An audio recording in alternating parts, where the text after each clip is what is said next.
So just got to the XLIVE event, and it is, I don't know, intimate. How's that? I had a chance to meet the other panelists, and needless to say, they're incredibly spirited. And the unique thing, like almost every one of these things, is we're doing something completely different than everybody else.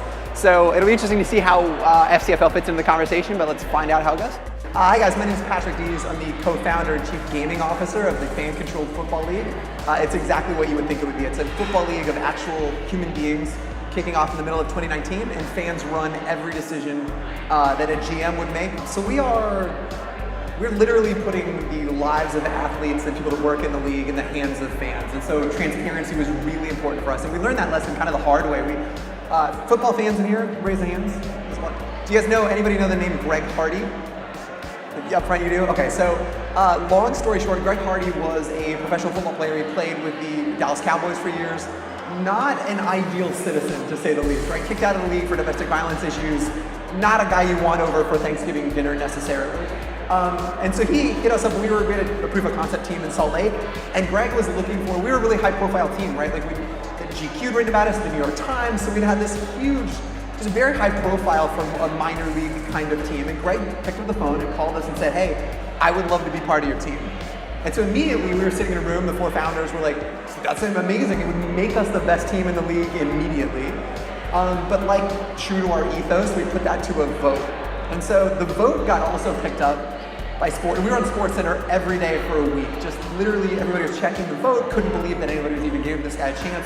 Anyway, it ended up being a 51 to 49% vote against. The community in Salt Lake was like rallied late, like the talk radio.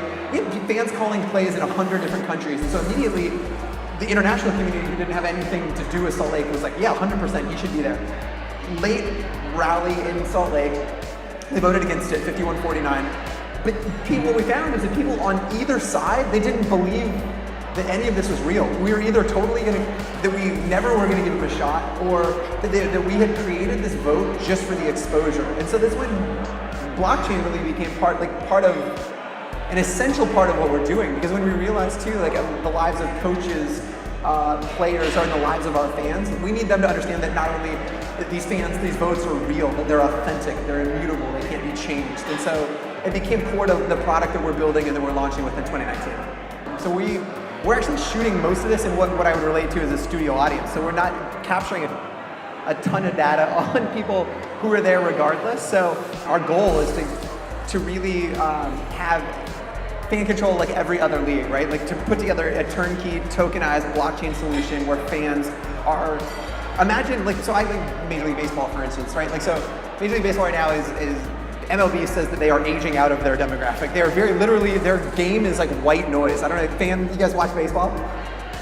I kind of do passively, it's on in the background, right? Like, and even when I go to watch a baseball game, it's just there because I want to get a beer and hang out with my friends. And so, the idea, right? I'm not wrong. It's why you go to baseball. And they're aware of this, right? Like, so we're actively talking to them about like how we can take some of their minor leagues and like implement kind of fan control aspects and turn it from this lean back, tune out experience to that lean forward, I want to be engaged, I'm calling pitches, I'm telling him to steal the base, those types of things. And so I'm really excited about putting together that turnkey solution for other sports.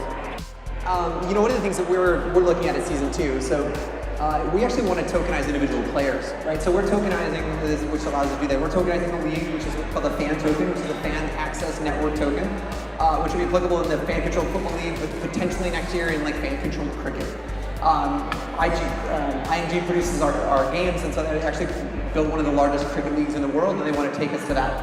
But we're really excited about taking a look at like tokenizing players, right? Like what if each individual player had a series of tokens, and he can build value, and he owns 40% or 50% of his own tokens, right? So as he continues to perform, or she, in their respective sport, continues to perform and play well, their token goes up in value. As they get tipped, we can actually use that money to buy one of their tokens and burn it. There's a lot of cool things you can do when you go down to even tokenizing a player level. So. All right, so that was a wrap. What a spirited conversation. Again, it's always so validating when you come to these things and talk about the FCFL. And I was complaining almost a little bit earlier, calling it intimate, but when you're able to look into people's eyes and talk about what we're doing and see people get excited. I think my favorite thing about being on the road and evangelizing the fan-controlled football league. So went well. I think they're serving some food and some drinks, so it'll be interesting to see what the crowd's reaction was to it. But yeah, I don't know. It was, again, so validating being on the road, watching people get excited about all that we're doing in this league.